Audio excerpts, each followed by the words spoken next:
The Roundtable is powered by Patreon, including supporters like Star and Ray. Listen, cats rule. They're not as energetic and in-your-face as dogs, but they have a simple relatability factor. They want attention? You give them attention. They want to be left alone? You leave them alone. Star and Ray's channel comprises of toy reviews for the two titular cats. It's a grand time. They're really cute. I appreciate this. Check them out. Link in the description. If you want a shout out on the Roundtable, consider supporting us over on Patreon. Shoutouts are our highest tier. Now on to the video.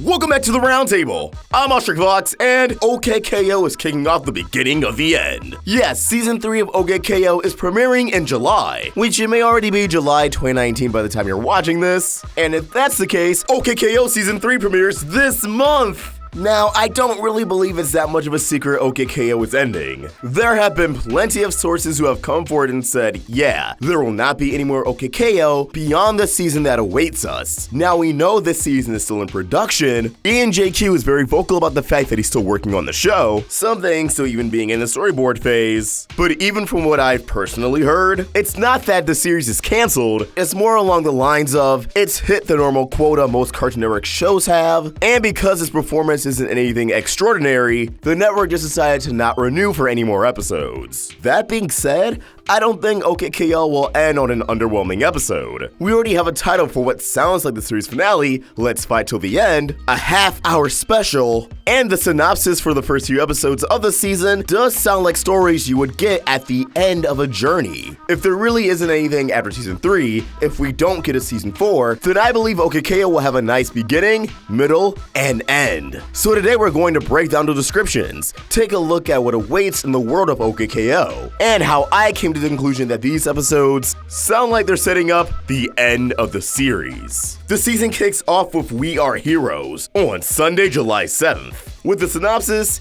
KO struggles with his upgraded role as a member of the hero team.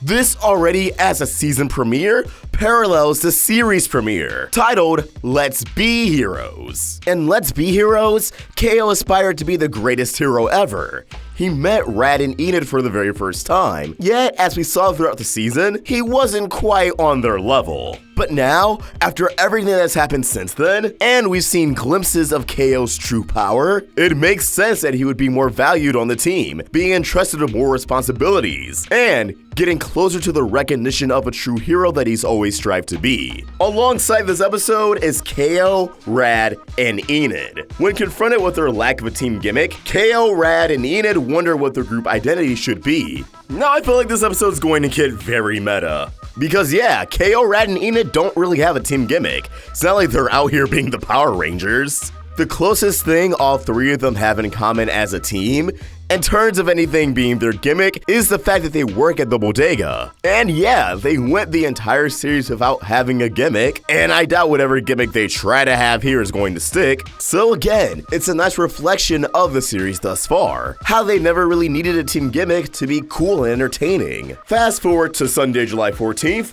we have TKO Rules. With the synopsis, KO and TKO decide to swap places for the day. Now, I'm not really sure what KO could do swapping places with TKO, as TKO just kind of exists within KO's mind. But again, look at how far we've come with TKO since the beginning of the series. He went from this out-of-control transformation, something to be feared by the Plaza, and now KO's just letting him take over for a day. The two were able to work together, becoming PKO or Perfect KO, taking on Shadowy Figure, and later being instrumental in saving the Plaza. Now, I may be getting my hopes up, but I really hope this episode touches on really the only real big plot point left, Shadowy Figure. And I mean, when you think about it, all of the major plot points really are wrapped up. Just as we were talking about with TKO, him and KO see eye to eye. They're able to achieve perfect unity. Point and Gar have made amends. Everyone finally coming together and providing to each other the support they need to move forward from Laserblast's incident. Boxman and his dysfunctional family has found new footing,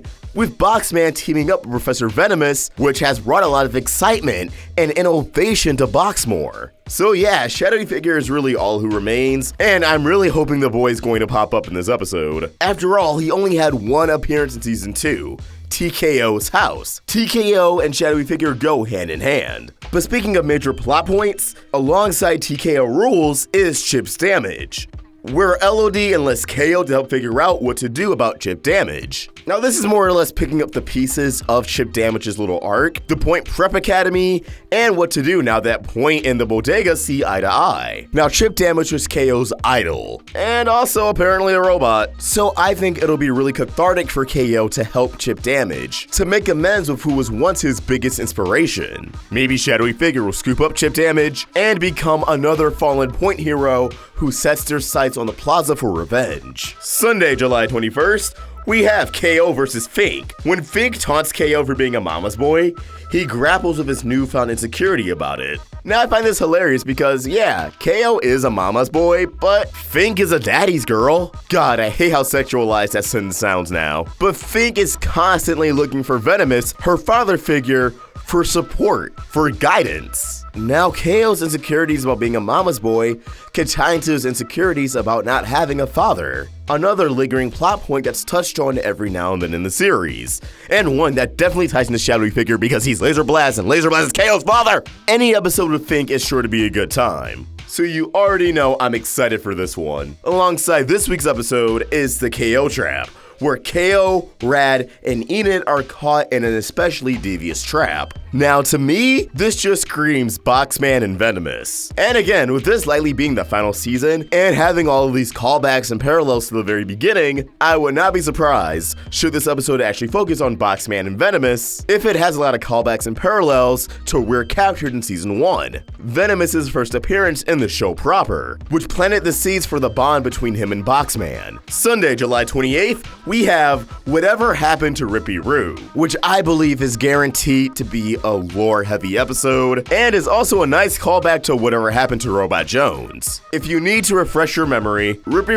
was the Point agent who worked alongside Gar, Carol, and Laserblast. And yeah, we're not really sure what happened to him after everything with Point went to hell. Now that Point and the Plaza are in unison, what will the return of Rippy mean for everybody? What will KO's takeaway be? I sense some heavy emotional drama incoming. Paired with that is Planet X. When Rad returns to his home planet, he learns a shocking truth about alien society. Alright, I honestly don't even know what to expect from this one, but the fact that we're actually going to see Rad's home planet has me beyond excited. Which I think is just a word I've been using a lot because it describes how anyone should feel about these episodes. Excited! Something I always wanted more out of from OKKO is seeing other locations. I really hope this season that we get to see the Danger Zone, but visiting Planet X should make for some fun world building. And seeing Rad's parents is always a delight. Now, because I know these videos tend to end up in the eyes of the OKKO crew, we at the Roundtable really intend no offense by talking about the show's end. If it is the end after all. OKKO is a show I love dearly. It means a lot to me, and I would love for it to go on forever. Now, thankfully, anyone I've really encountered from the industry has been pretty supportive of this channel, but I don't know. It just feels good making it known that there's no negative intentions behind this. But as always for the viewers at home, I want to know what you think. Which episode are you looking forward to the most? Let us know your thoughts in the comments below,